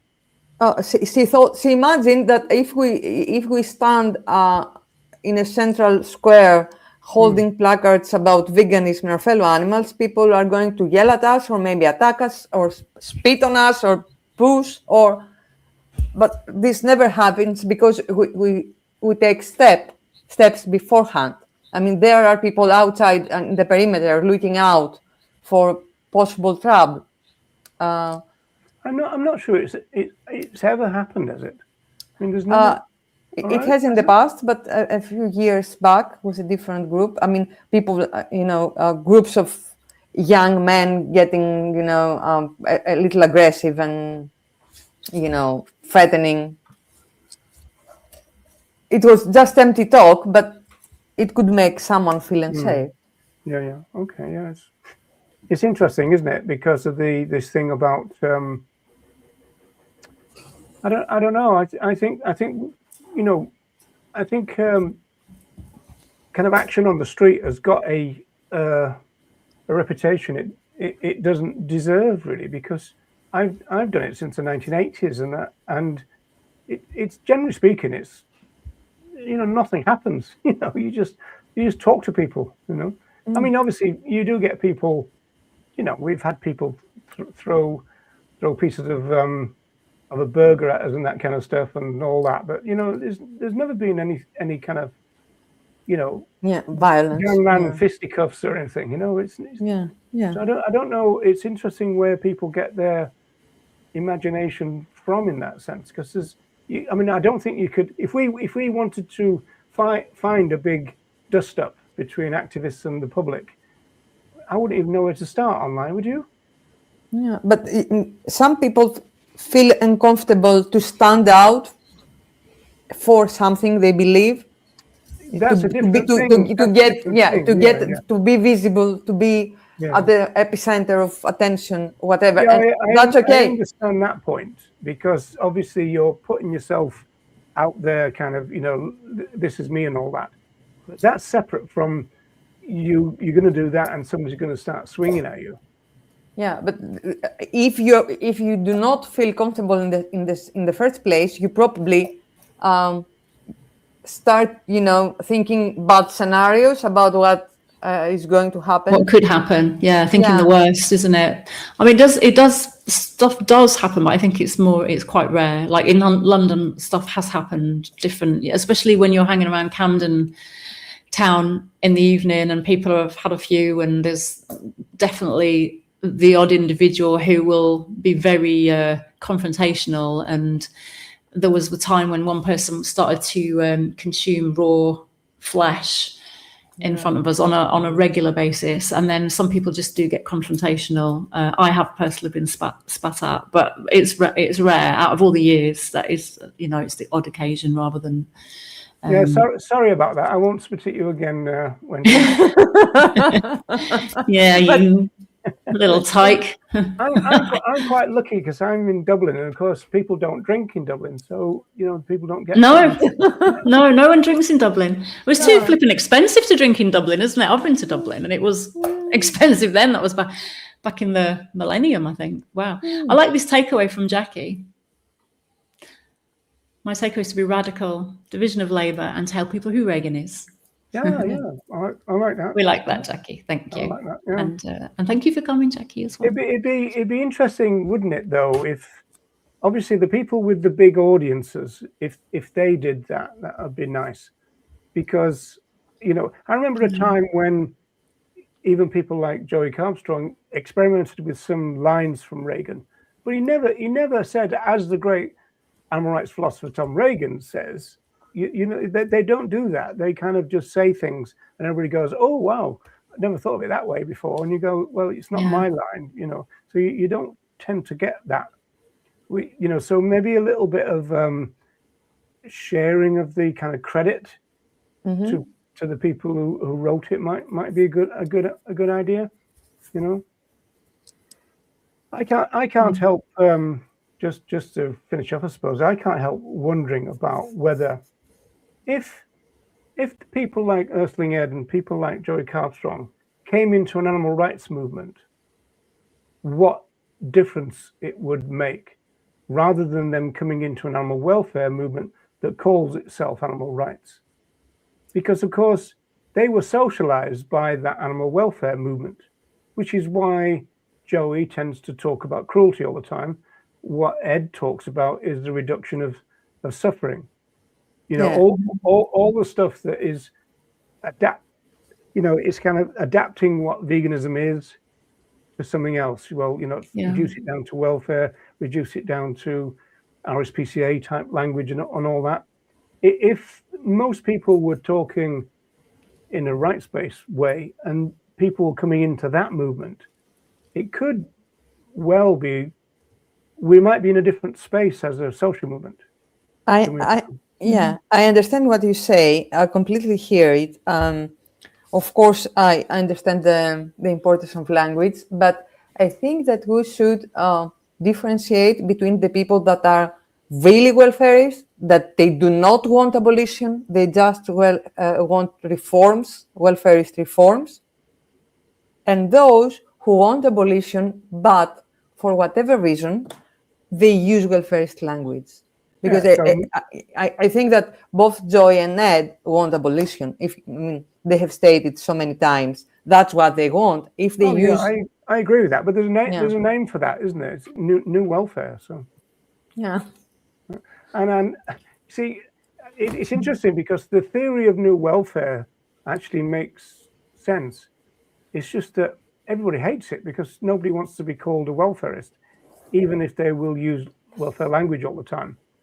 So this has been a battle for years and years. Kind of, well, if you're using welfare language, why aren't you happy being called an I'm a welfarist? Well, I don't want to be associated. But then maybe because back into being like it's been confrontational rather than and it's directed at the person rather than at their strategy. We could say, oh, this seems more like a welfarist strategy rather than you're a welfarist, because I think that's where the confrontation is, and it's that's what creates the defensiveness and the infighting and all of that conflict that we. It's not helpful. You're a welfarist. You're not a vegan. Those you're not a vegan. I think that needs to stop. Quite frankly, everyone. Yeah. Because and the truth is that the bottom line is they react to that. I think, and they are right to react to that because they never state that their goal is welfarist reforms. No, but that's not the idea of new welfare. The idea of new welfare, So they use the language. Oh, sorry. Go ahead. No, I just think that we were very careful to differentiate traditional welfare from new welfare, and that's what we've got now. We've got a mix of. You see, like a year ago or maybe a bit longer now, when everyone was attacking the RSPCA because of their labeling thing. That essentially was a new welfarist attack on traditional welfarists, right? Because they were kind of complaining that the RSPCA weren't doing their job properly, whereas the RSPCA had got themselves into this regulatory problem, which I always sum up about, good luck if you think you can regulate atrocities, especially on a global and national scale. I mean, the RSPCA's job, nobody would want it because it's almost like impossible. They've got to visit farms and check whether they're meeting a set of standards. Talk about setting yourself an impossible job. But and yet that's what they do, right? But they don't pretend to be vegan. Right, and so the new welfarists, and some of them are vegan, were complaining about, well, why don't you campaign for veganism? They go, well, because we're the RSPCA. What's interesting on a sociological level, well, I think at least maybe a sociologist can tell me. If only we had a sociologist close by. But I think what's interesting, going back to what you were saying about Joey and Ed coming into the movement, and also going back to vegans going into welfarist-based campaigns with the big organizations, it's interesting that in the same way that we're normalized into speciesism, we're also normalized into whatever's predominant at the time. So whether it be the new welfarist language, whether it be the big organizations doing the reform, and whenever you come into the movement, you tend to kind of be normalized into that where you're at the time. So and then also established groups. So if a group's established like Viva, like Animal Aid, and other groups, they're very established, and so it's almost like within the movement we're also reluctant to change. We're also reluctant to break away and do other things because, again, we're very drawn to the norm, to the status quo, and what's highly established, and it's we do this because we do this because we've always done this. We talk cruelty because we always talk cruelty. So it's once these things get entrenched, it's very hard to unpick it. That's where the money is, and this is the difficult part of the conversation. I posted recently this. There's a guy from Australia called Nick Pendergrast. And so I put some of his work on my thing about a week ago or so. And his PhD was looking at why the big groups won't promote veganism. At least they won't promote veganism in any kind of way that correspond to what Reagan would say or what Francione would say. So they would promote veganism as one option that you could take. They would perhaps favor talking about veganism as a diet and this kind of stuff. And that's definitely been the case with Peter, Animal Aid, Viva. They've all talked about veganism. They're happiest, most comfortable talking about veganism as though it's a diet, right? You know, and so that's your kind of problem with the national groups, is the fact that even now that we've all kind of swung into the vegan area or the era, it still hasn't really kind of come full bore really, and there's still a lot of pushback, you know, going on in the world. You know, still a lot of people going, don't do that, better to be veganish, you know, better to be vegan until 6 and this kind of stuff, which is not even possible. You know, it's like saying be a Marxist until 6 p.m.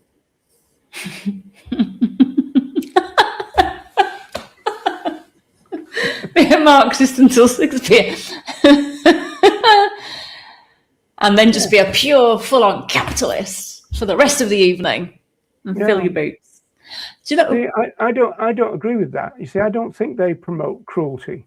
It's just that they orient towards the word cruelty as cultural speciesists do, because that's what they are.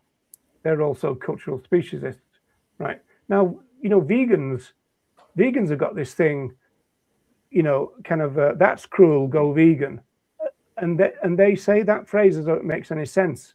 Culturally, that phrase, that's cruel, go vegan, is totally illiterate, means nothing, which is why you get the kind of response you get on the street, kind of, you're against cruelty, aren't you? Go vegan, and you've lost them. Kind of, what have those two things got to do with each other, right? In terms of the conventional way of understanding the word cruelty, which is usually don't be kicking your cats and dogs around. What's that got to do with veganism? Nothing. Culturally, we would have to do a heck of a lot of work to make a connection between those two ideas, rather than just say that's cruel, go vegan, because that just leaves people going, what are you on about? And you see it on video time and time again. As soon as you get to that bit, go vegan, or what about the slaughterhouses? You've lost them. They're going, oh, hang on, I thought we were talking about cruelty. I thought we were talking about abuse. And they just say, well, they need to tighten up the laws. They need to tighten up these laws. This shouldn't be allowed. I can't believe this is allowed to happen. The amount of times I heard that on outreach, I can't believe this is allowed to happen. Why don't the government do something? You're like, this is government sanctioned. but it, yeah, again, so the cruelty doesn't gel because of that. The cruelty and the vegan thing, yeah, no, I agree with that, because it's almost like we think we're speaking the same language because we've evolved as vegans. We've evolved our language to think that all use is cruel, whereas they haven't. They don't see use as cruel. They just see treatment, certain types of treatment, as cruel. The use is still necessary, and that's the separation, isn't it? That's the disconnection. It's naive. It's naive, though. Try and bring together, Wendy. It's naive for us to not refer to the orthodox cultural understanding of words. It's naive for us to try and impose a vegan understanding of those words without any explanation. Just say it. You know, like you can't be an animal lover and eat them. Well, You know, people do. there's millions of them doing exactly that, loving them and eating them. So There was even, and I didn't see this, but I didn't watch it, but I saw a picture of Jeremy Clarkson crying, having to send his pigs to slaughter because he was forced to send them to slaughter. I'm thinking, we didn't have to, but crying. So then obviously he's developed a fondness and a relationship, but the norm is they go. That's what they're for. That's what they're here for, to serve that purpose. So that's going to happen regardless. But he will probably say now, oh, I did actually love those pigs. So different form of love. I think love also, real love also incorporates respect and respect of the other and respect of their agency and their autonomy, and not domination and control. I think a lot of people talk about love to mean control and domination, and not actually freedom, respect. Different love, I think, but then we have to redefine love, and who can do that? So yes, the rocky road to liberation, indeed. Very rocky. Very, very rocky. We need to climb. I agree with this from face hatred. It's just that I don't think this is any use at all. Because okay, you provoked an emotional response. It's not the emotional response that we want. We want people to use their reason to understand the case for animal rights. I don't think we make reason. I don't think we do. I think we base decisions on emotion, and then we apply reason afterwards. That's what psychologists would say, and I think I agree, Wendy. We're less rational that we think. We are much more emotional animals. I don't mean that we should not. And that's the whole thing, though, isn't it? Reason versus emotion. We try to blank out our emotion and go, let's do it all with reason. But actually, we need both. So the wise mind is the emotional. No, hang on. I didn't say we don't need both. Reagan said we need both, and that one can inform the other, and then the other can inform the first. So it's. I mean, like, there's no way that we can. You know, we're not Spock. You know, data. You know. I mean, Reagan said that. You know, move over, Mr. Spock. But no, I mean, like, we know that we're emotional beings. It's just that we've got to appeal to reason at some point. We've got to figure out a way of integrating a reasoned position into what we talk to people about. Yeah, I just think emotion can be a part, and probably needs to be a part, if we're going to connect to people's I agree with that. Yeah, I agree with that. So would Reagan. Everybody would agree with that. I mean, it would be silly to say, no, emotion shouldn't play any part at all. Well, that's just not human, if you try to do that. Yeah, and actually what Deb says here is quite interesting. Depends on the person. Different things brings them into veganism, the movement. The movement. Yay! Thanks, Deb.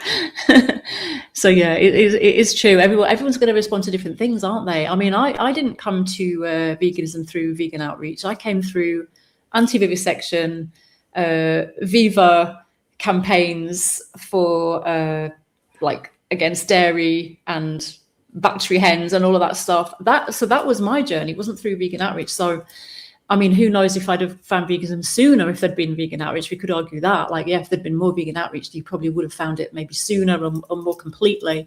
Those are my little stepping stones to find it. So you make my point that if we've got both, that's good, and you know people will find their way and all that, and you know and all that. But if we've got division of labour, at least then some people are giving out the vegan message to society.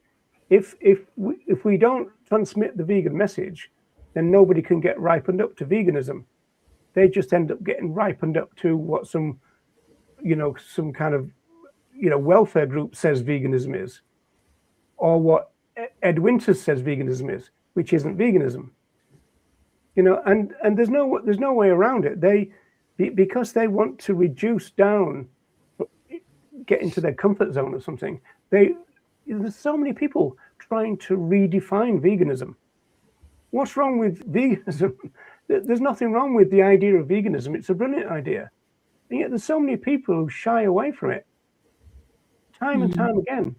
Do you think that's also the influence of Peter Singer as well, like the utilitarian approach, because it's, the suffering, like it's reduce as much suffering as we can, unnecessary suffering, and then also just put a vegan label on that, even though Peter Singer doesn't claim to be fully vegan or a rights, a supporter of rights or anything. But do you think it's that talking of messiness, it's the messiness of the influences that are out there, that people are picking something from here, putting it together, and it's just a little bit of a plasticine ball of blah that doesn't quite fit one, do you know what I mean? Yeah, well, I suppose you can argue that so long as people get there, it doesn't matter. But it seems to me, like I always think about what Tobias Leonhardt said, which is, I don't understand why vegans think that we should tell people that veganism is the end goal, that's where we want to get to in the end. We might have different routes, but we want to get to veganism in the end. He said he didn't even understand that part of it. He thought that bit of it, the end goal, should be hidden from people, because otherwise you're asking them to go too quick for too much. Best thing to do is go for a series of small asks. So we're into the usual kind of Melanie Joy versus Casey Taft territory, the small ask, the large ask.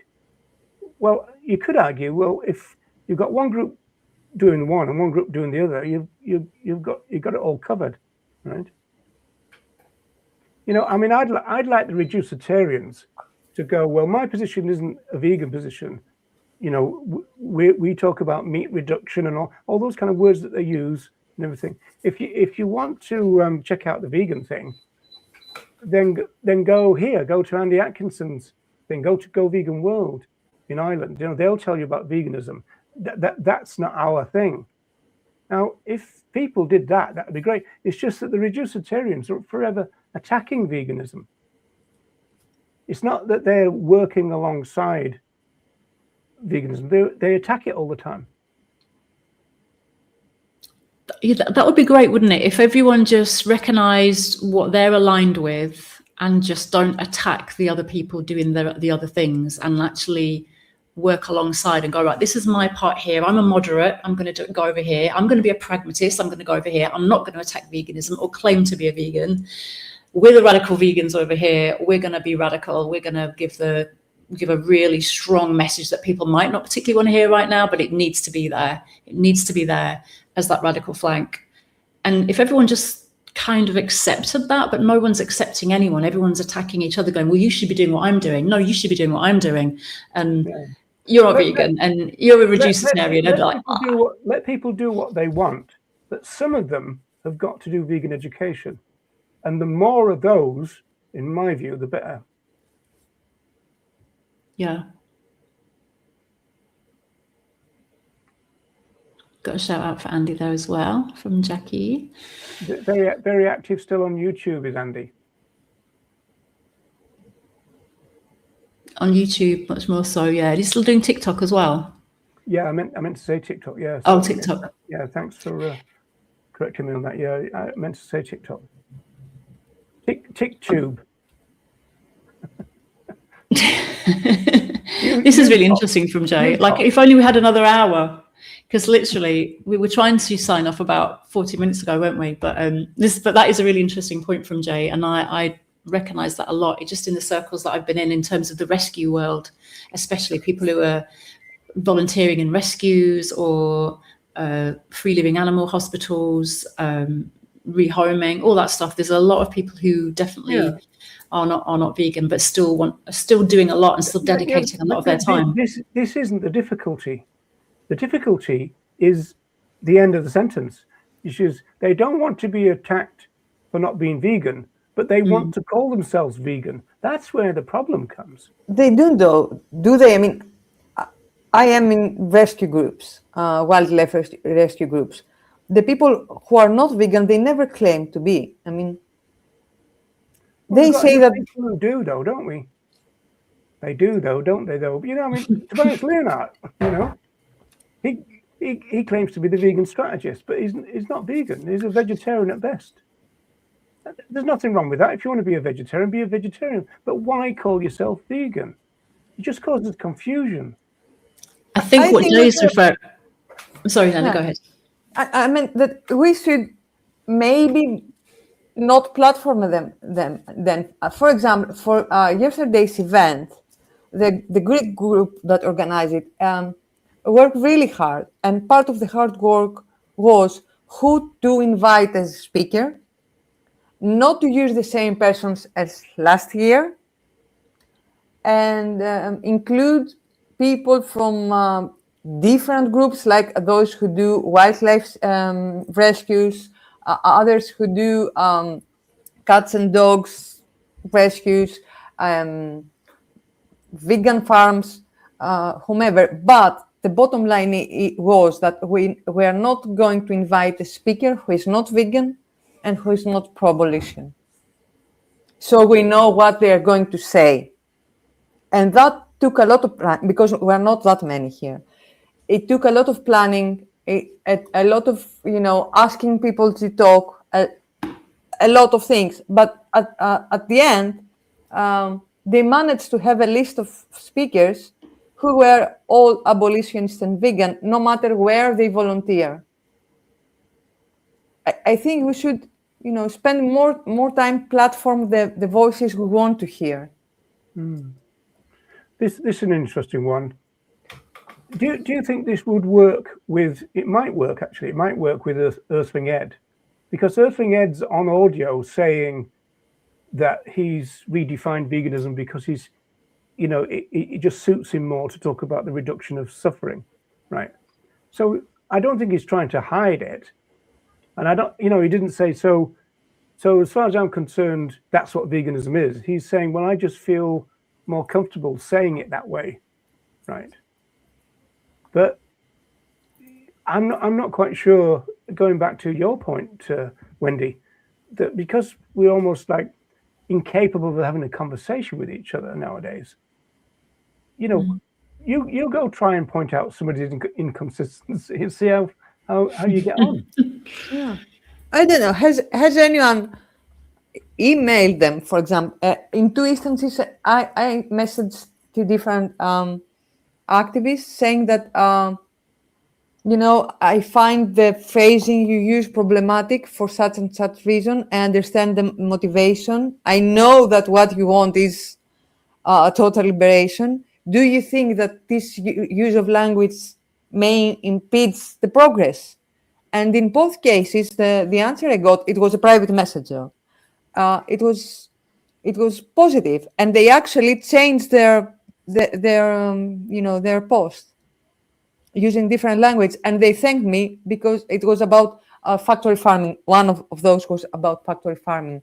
The other was about the use of nudity, and I asked them to be really careful in the way they would present the female activists there, and please keep in mind this and this and this. And they thanked me, and they changed some things. I mean, I assume that in other cases, I'm going to get nothing or a negative response or whatever. But we can only do our best. We cannot do more than that. Yeah, it seems a bit weird that we've got the Animal Rights Show speculating on whether vegans could actually even talk to each other. I know. It's the modern world, isn't it?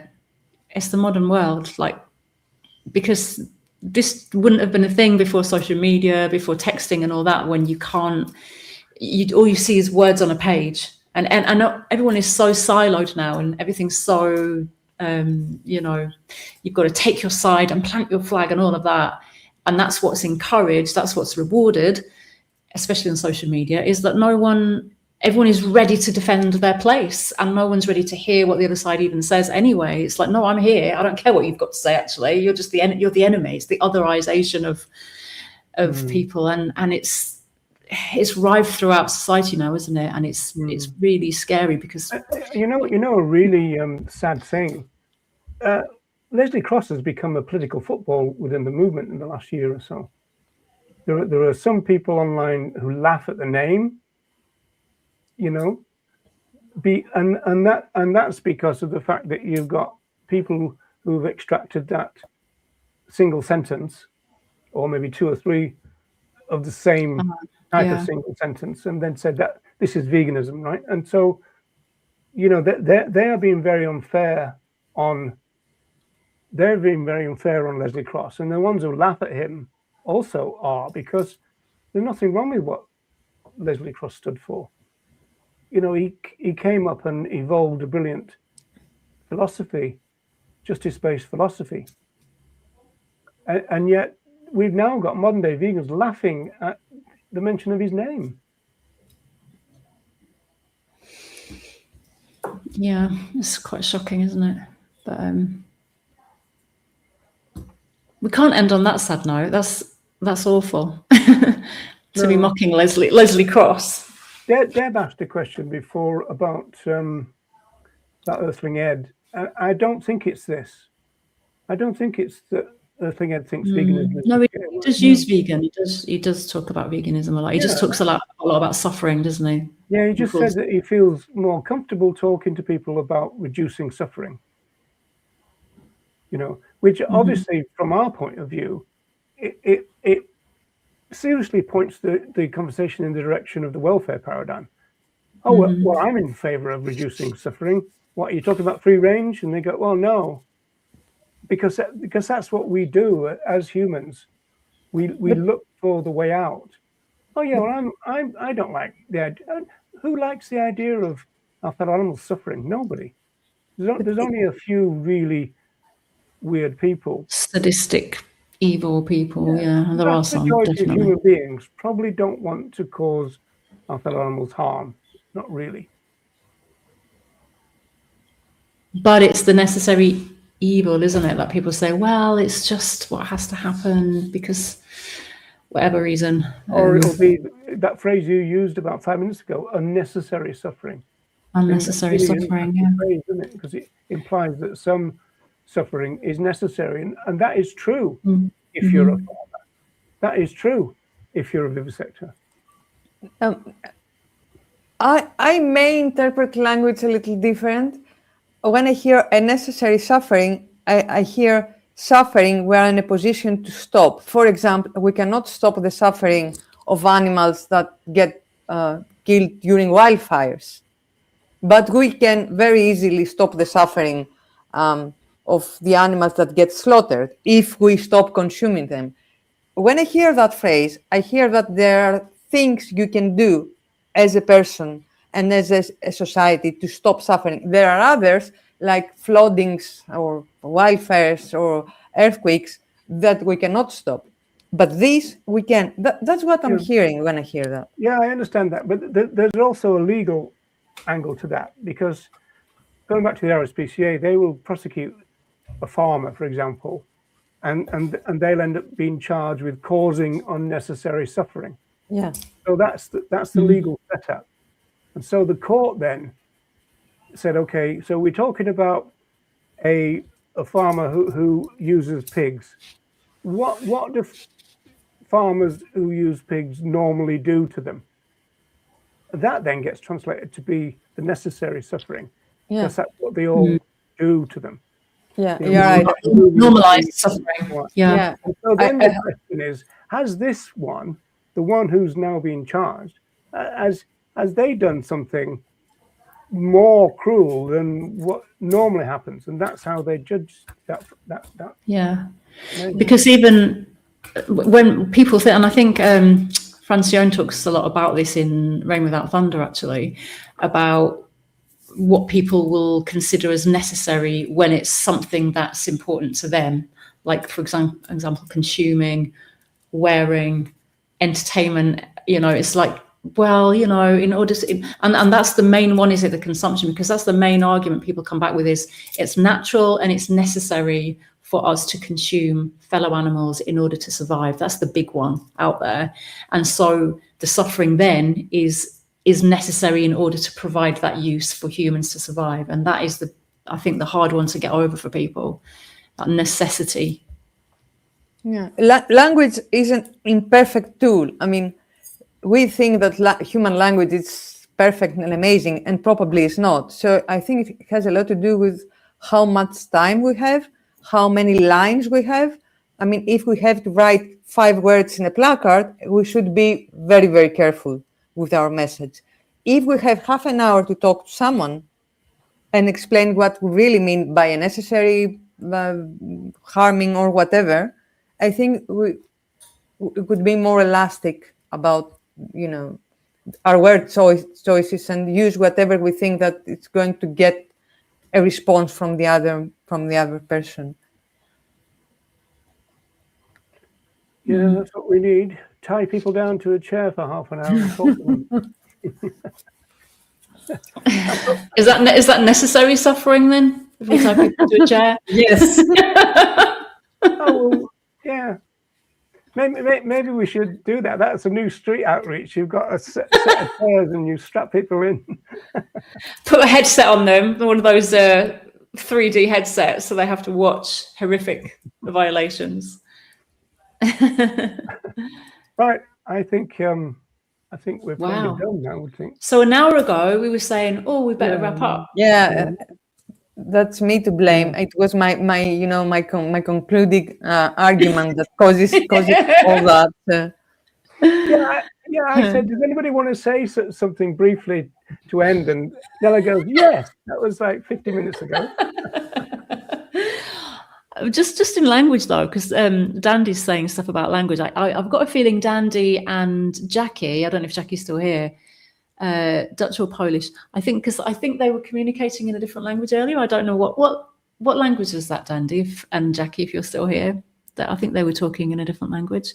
So the language thing is really interesting because Nella, a few things that you come back with is interesting when you say, oh, we have the same word for it or he or she, and then so there the it issue is different for you. And I just it's very interesting to kind of consider, that other languages, other countries, other cities are going to be doing things a little bit differently. Yeah, there's a solution though, isn't there? If they just had the decency to speak English. I know, it's just disgusting, isn't it? Yeah. Honestly, I'd love to learn all these languages. Oh my, yes, me too. Right. Okay, people. Thanks very much for sticking with us. If that's what you've done. There are a few less now, but we've still got 14, 15 in the house, as they say. So have we got anything planned for the future? We'll do. Hoping this will be a brief answer. Yes. For the future generally, or do you mean in the next hour? Or do you mean for the show? Dan Wright show, yeah, we're talking about Dan Wright show. We've got a list of people that we want to bring on as guests. Some people we want to come back. Some people haven't been on before, so we're just kind of sorting that out. But I'm sure we'll be back in 2 weeks, either with the team or with a guest. I'm pretty sure. Okay, so that counts as a generic answer. That's good. Right. Okay, folks. You take. Yeah, thanks for sticking with us. Thank you for staying for so long. Yeah, it's been great to see all your comments as well. I always put on the end of the blurb, like it's so important to the show to have the contributions, and it really is. Like without you there, obviously, we'd just be chatting to ourselves. And the contributions are brilliant. Always great questions, great insights. Then we often do. So and then we do. Yeah. Bye everyone. See you next time.